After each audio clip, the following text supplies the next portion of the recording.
And welcome to Feelings Matter, brought to you by Mindful Appy. I'm Michelle Stinson Ross, and Hello, this and I'm is Karen Rainus. yeah. Yes. And our other co-host is taking a well-needed break because we do that for one another. Feelings do indeed matter. So I want to just jump right into this. I'm really excited about this topic, Karen. We're actually talking about coping with the holiday blues. We've got Thanksgiving coming up in a couple of weeks, Christmas on down the road, Hanukkah for those of you that observe, all of the things and with vaccines and the lift of travel Mhm, restrictions back to the US, a lot of people are making plans on mhm. spending holiday time with one another. This is a good time for this topic, I think. Oh, absolutely. I love that we're doing it so early in November and not waiting because Mhm. so often we're having these conversations and we're in it. So this, I think, having the conversation now means we get to be a little more proactive and hopefully providing some tips and ideas and thoughts for people to process as they move into the holiday season. Certainly. Well, and there's another seasonal aspect to this, and this is where I want to start Mhm. in that we've just had a change from daylight savings time back to standard time here in the US. Yep. The days have definitely gotten shorter. It's been Mhm. noticeable over the last several weeks. So, I guess part of this is that we need to understand what's the difference maybe between legit the holiday blues and what might be seasonal affective disorder. Yeah, I'm glad that you mentioned that because there is a very distinct difference. So, one, I think it's important to think about just duration of time. So, traditionally, when we think about holiday blues, we're really thinking about that time, I would say around now, right? Beginning of November through the first of the year. So, it really is connected to that holiday season. And there are many holidays. You mentioned a few, but then folks were just celebrating Diwali. I mean, you've got all kinds of different holidays during this time. So usually you're going to be looking at the holiday blues is happening during that time. Whereas people that live with seasonal affective disorder, they're going to notice that their signs and symptoms usually last about 40% of the year. So we're really looking at fall into winter, and then really spring and summers when they get a little bit of relief. Certainly, that period of time when they're experiencing symptoms can be longer depending on where they live as well. So, people that live in areas where there's a lot more rain or cloudiness may be experiencing more of that. And so, I think it's important I'm glad that you mentioned that because it's important to recognize those very distinct differences. Well, and that's something that I've recently been learning about. So, as we were talking before we went live, I moved from Austin, Texas to St. Paul, Minnesota last Mhm. spring, so May of 2020. And last winter was my first winter here in Minnesota. And it was the first time I really noticed that, oh, I'm missing some natural light. I feel a little off. I don't quite feel like myself. And Mhm. it took several of my friends and neighbors that are used to this going, "Oh, well, you just need a happy light. You're suffering from a little bit of that seasonal affective disorder." Yep.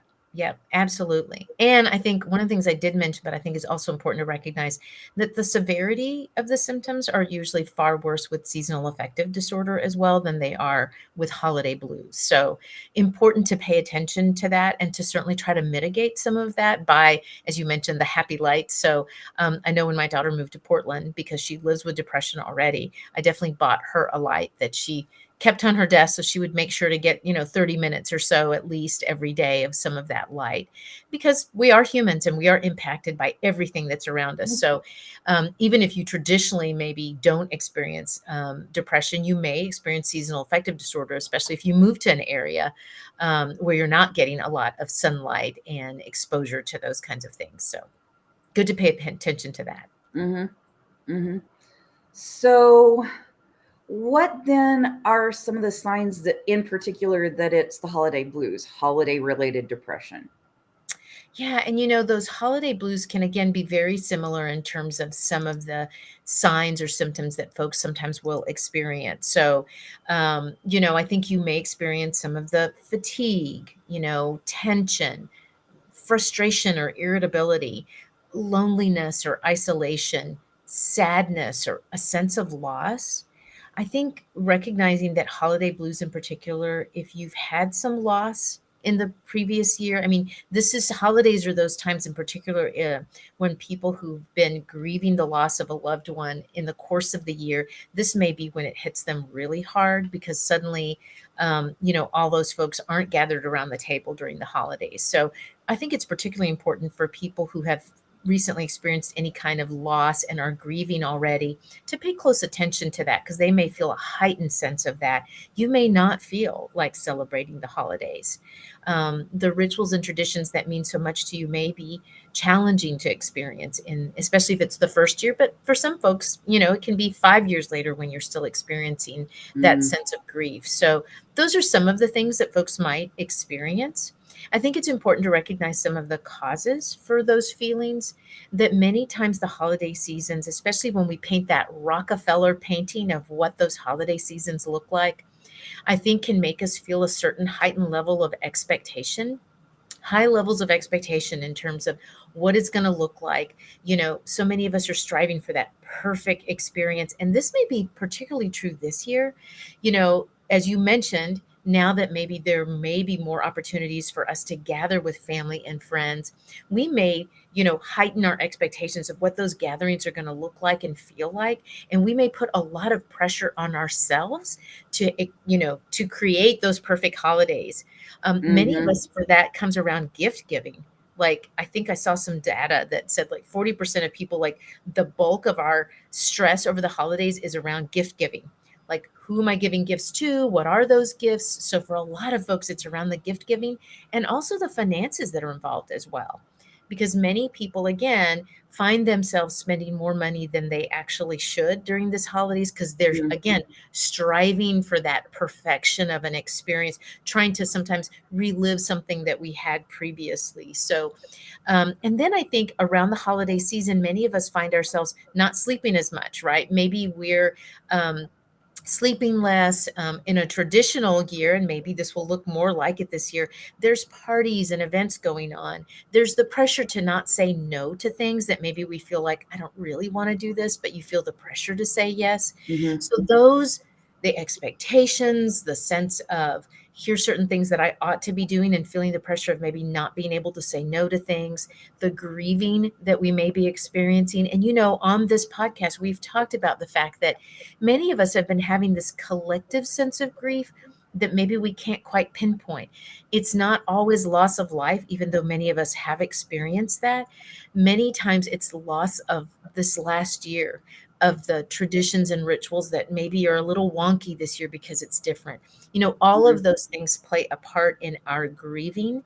And so I think we have to, as I often say, extend a lot of grace and empathy to ourselves during this really difficult time as we still are in a place really of uncertainty about what this all mhm. looks like this year and how it will be different from previous years. So, one, let's frame all that up. Like, there's a reason why holiday blues happen.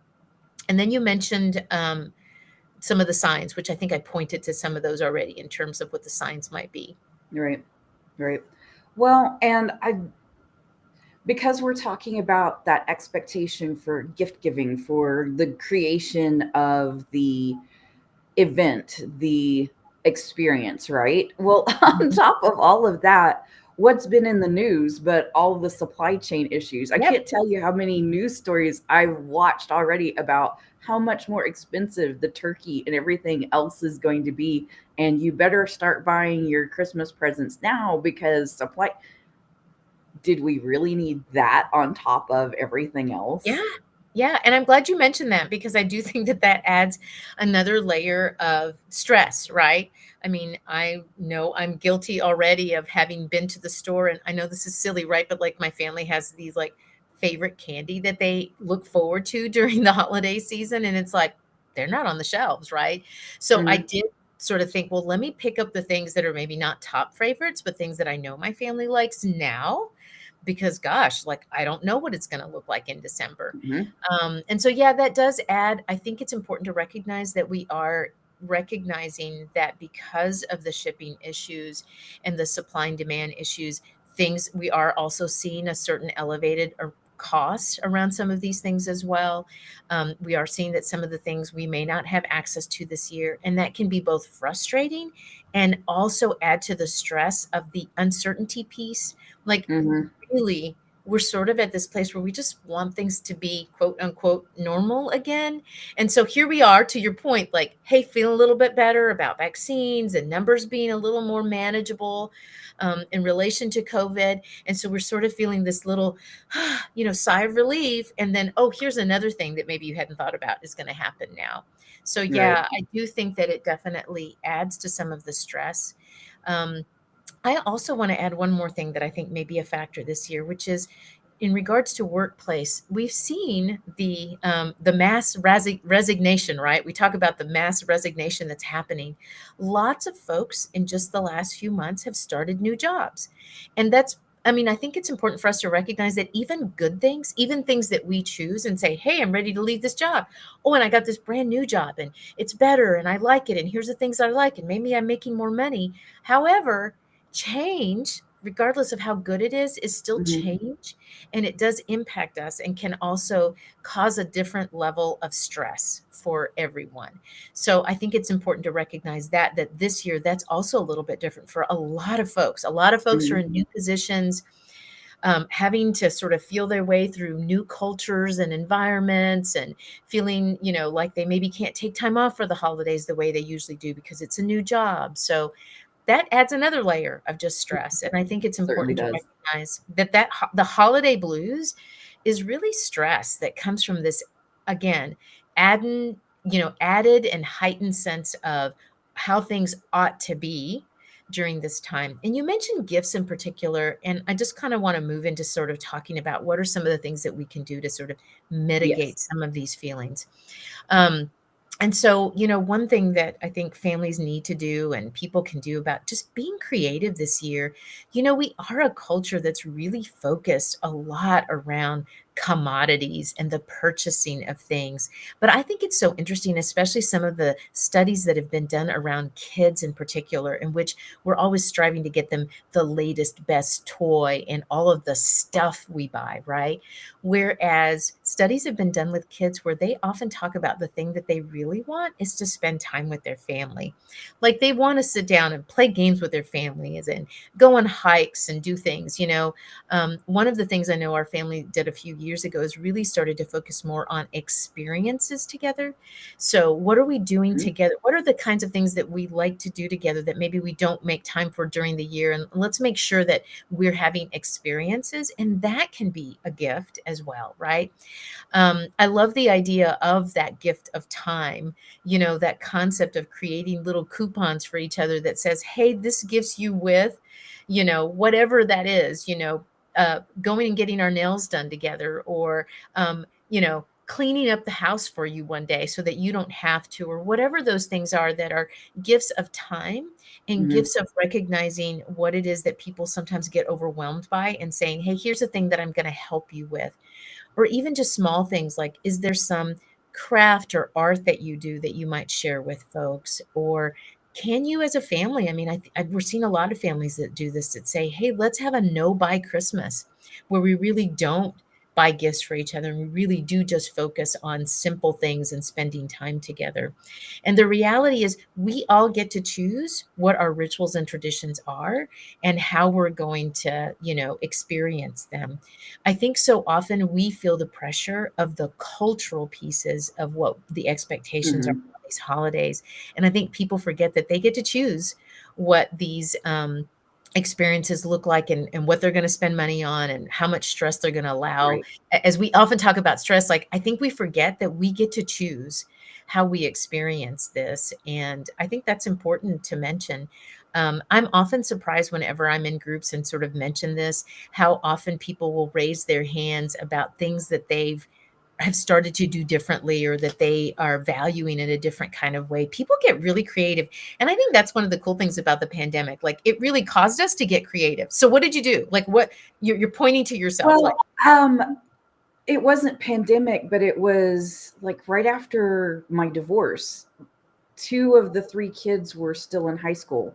Now, they were getting older. We were already kind of in that position where we're not buying them as many toys and things because they were getting older. And as they get into their teens and 20s, all of a sudden, the things that they really want are really expensive. I'm like, I'm not buying a whole bunch of stuff. Mhm. So, what I did post divorce was start to enact some different things. Again, that experience rather than stuff became a lot more important to all of us. And so, one of the things I did was institute the 12 games of Christmas. So instead Games? of the, yep. Oh, I love So it. instead of the 12 days of Christmas, we had 12 days like between when school let out until it went back in, that we, like, one day was Dungeons and Dragons. I actually created a D&D scenario that was holiday based, and Oh, I and we love played it. D&D. We had days where it was card games and days where it was board games, and I just, all of the different types of games that we could play, we just kind of mapped out and go, this is the day that we're going to play video games together. And it was a lot more meaningful for them, I think, until the pandemic kind of spread us all over the place, and that's that's even less of a thing now than it had been, but it was nice while we were able to do it. Yeah, I love that, and I love because I think so often most of us, we rarely really remember gifts. I think most of us what we remember is the time spent together and how we spent it, and so the beauty of what you just shared was I'm sure you made some great memories. I love that, a D&D that is holiday themed, like, how and so I do think that families and and individuals, couples, I mean, I just think that there's ways to get creative, and some of it is about taking the time to just say, like, what really matters to you, and engaging everyone in the conversation. And also, I think a big part of this is speaking as a mom who was guilty of this, and still is to some degree, but I feel like I've gotten better, is that I feel like there's always one person in the family. Sometimes it's mom, sometimes it's, somebody else in the family who sort of becomes the holiday wizard or fairy. Do you know what I mean? That sort of takes Yeah. on the responsibility of making sure all the meals are figured out, all the, everything is just so to create that experience. And I have found great value in sharing that with people in my family so that I don't feel all the responsibility, because the last thing you want is to be super stressed out during all of this, because then you're not enjoying the games. You're not enjoying any of the time together because your mind is constantly, oh, I got to put this in the oven. I've got to get this done. And here's my list. And, you know, um, one of the things that I've done for my family over the course of years is do a family calendar. And I've tried to be like, they know it's coming, but I try to be super secretive about creating it and all that. And so last year, I just said, like, I'm overwhelmed. I'm not doing a calendar for 2020. And everybody was like, that's fine. Like, we totally get that. Well, I realized that I really missed the calendar. So this year, I created a folder and said, everybody drop your favorite photos into this folder because I want a calendar for next year. And so, but I need some help instead of me trying to find all the photos on my own. Like, I'm going to ask for some help.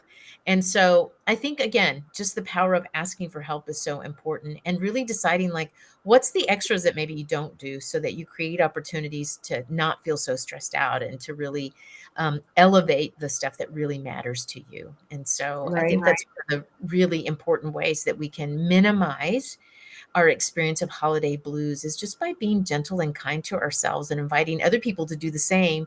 But we have to ask for the help, and sometimes we're not. If you're the holiday fairy or wizard at your house, you're probably not good about asking for that help. But I think too, you're talking about how, as your kids become older, but I think even young kids, right, can Mhm. the younger people in our family can also add their help to the things that are going on. I remember when I finally relinquished cookie baking to my daughters, and how much fun they have in the kitchen together, spending that day doing all of that. And I used to feel guilty about that, right? And now, like, I get to watch them and listen to them in the kitchen, and it's like, oh my gosh, like, to me, that's the greatest gift that I gave them, was to say, hey, this is yours because I can't handle doing this anymore.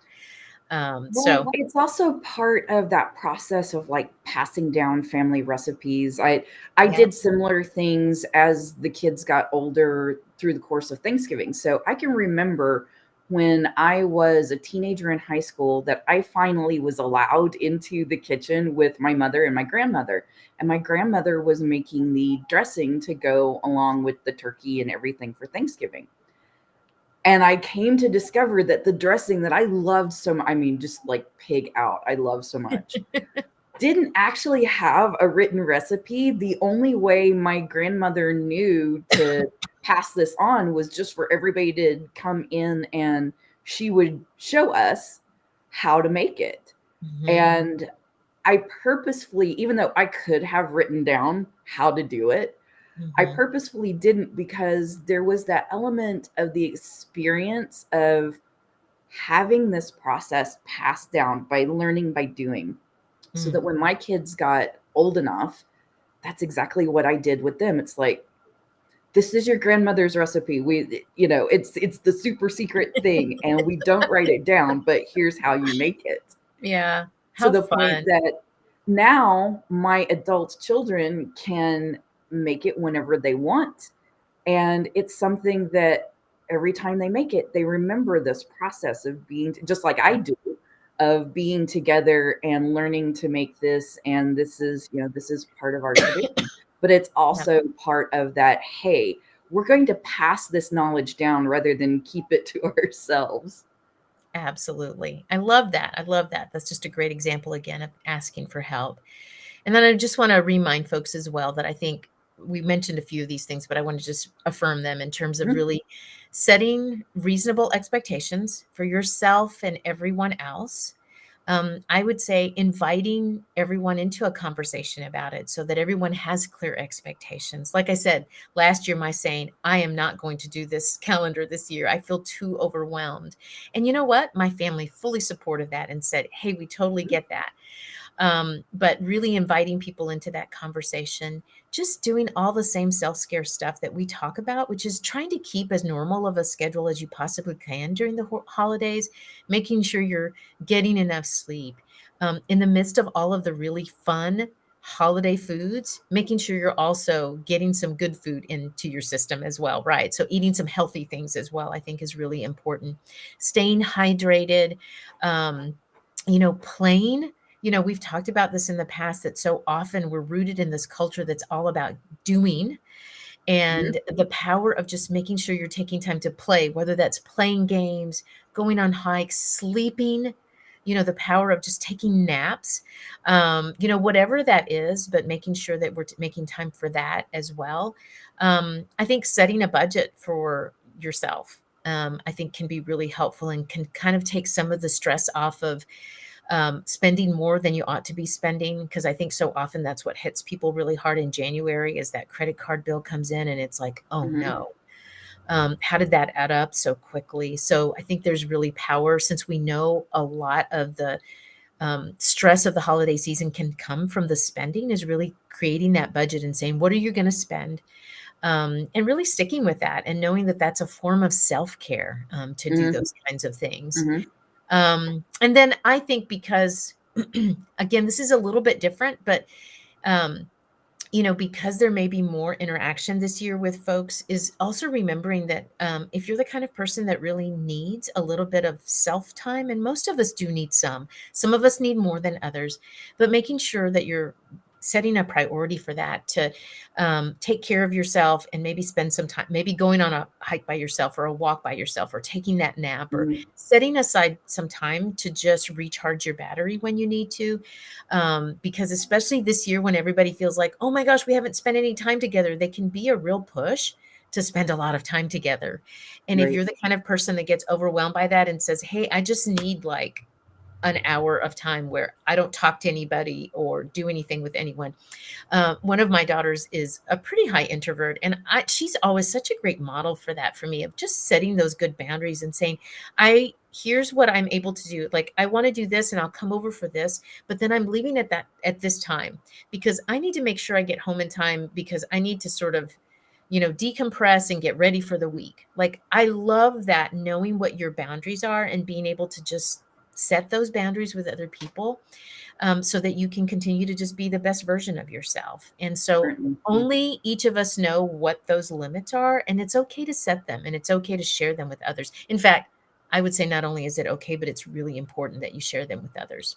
Anything else that you feel like helps you during the holidays? I think some of the like really common sense type tips are important. So we looked at sleep, we looked at overeating. So we also need to include avoiding overindulging in the alcohol and Oh, getting some exercise oh, in those are those. good ones. Those I feel like are really important tips as well. Yeah, let's talk about the alcohol, because I do think that traditionally, as we know, like there often tends to be more alcohol consumption during the holidays. You know, you've got your favorite little drink that you always have. Like, I don't keep a lot of liquor in my house, but it's like I love Hmm. Bailey's. And so, it's like my holiday treat, right? But understanding that, keeping an eye on that and recognizing that what we know about alcohol is it's actually a depressant. Hmm.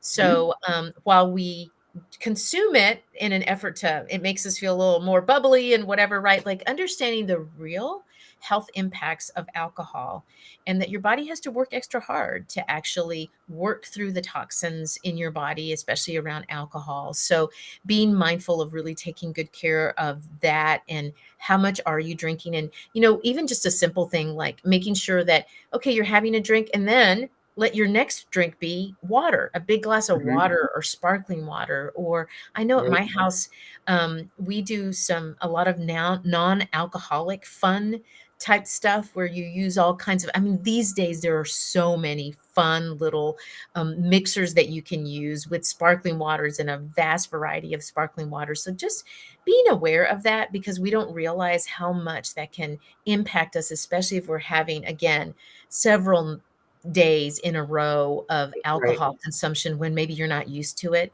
And then you mentioned the exercise, which I think is also important, that as we talked about the weather and the change in the seasons, of even more so now how important it is that you're getting that physical ness into your day and making sure to take time for that. I mention hikes a lot because I love being Hmm. outdoors.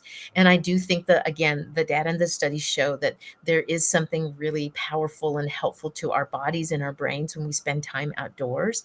So definitely want to encourage that on those days when it seems like a good day to be out, like today, like make sure you're getting outside. Certainly.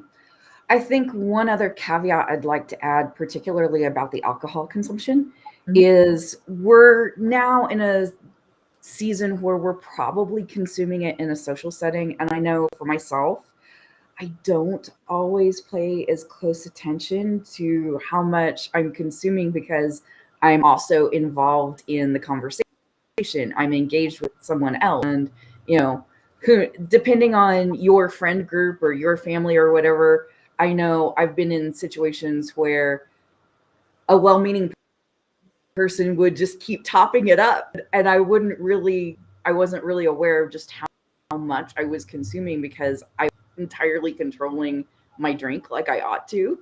So Mhm. being aware that you're probably more inclined to overindulge in that social situation is also important to be paying attention to. Yep, absolutely. I love that. I love that.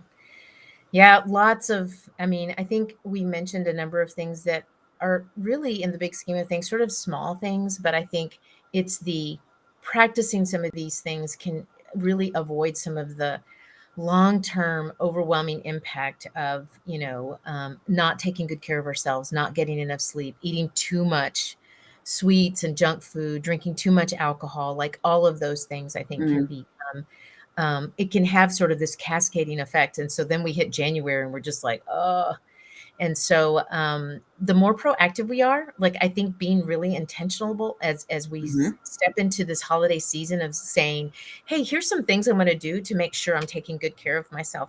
And I think even naming that with other people can be really powerful, like with your family or your friends or whatever, saying, "Hey, I'm going to make sure that this holiday season, like, I'm going to have fun and enjoy myself and eat good food. But here's a few things that I'm going to do to make sure that I don't end up, feeling worse instead of better during this holiday season." And so Certainly. being real intentional about that can be just really helpful in trying to mitigate some of the impact. And I think in this year, when we're sort of now into our second year of navigating this pandemic that none of us imagined would last this long and still being in a lot of uncertainty, This notion of really taking good care of ourselves to avoid the holiday blues is even that much more important to us.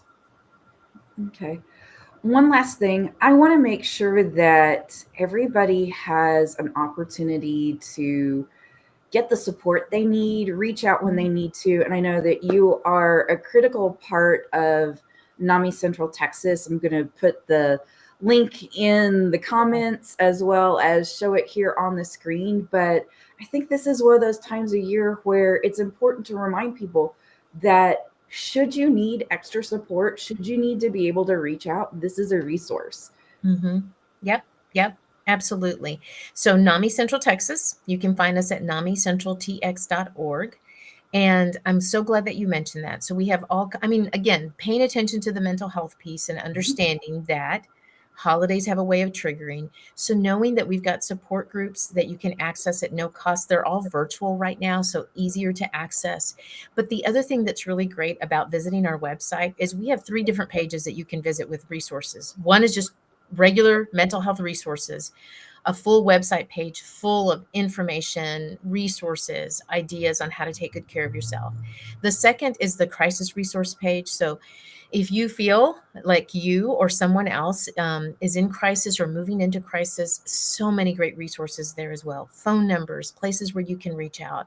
And then we've also got a coronavirus resource page where we've got listed, in addition to our own support groups and resources, that we offer other organizations as well that are offering no cost virtual programming and support. So one of the things that can be so difficult during this time is really people feeling alone. As Mhm. I often say, it's important to recognize that you can be in a room full of people and still feel lonely and still feel isolated. And so, um, those feelings of isolation and loneliness and that overwhelming feeling, if you feel it catching up to you, just know that you're not alone. Like, there's lots of folks navigating that. And you're not alone in the sense that there's some great resources in our community, nationally, locally, that you can access to get some help. And don't wait. I mean, I think that's also so important. So many of us wait and wait and wait, thinking that I'll feel better if I go for a walk. I'll feel better if I just do some breathing or meditation. And sometimes we just need more than that. And there's no Mhm. shame in that. Mental health is health. And like all health issues, we've got to be proactive and be advocates for ourselves. So now more than ever, as we step into this holiday time, I think it's really important that we know what the resources are. So thank you for mentioning that, Michelle, and encouraging people to reach out to us if they need to. My pleasure. And as always, the conversation with you is also a pleasure. I appreciate you spending time with us again today. You bet. Great to be here with you as always, and look forward to seeing you again next week. Have a good one, guys.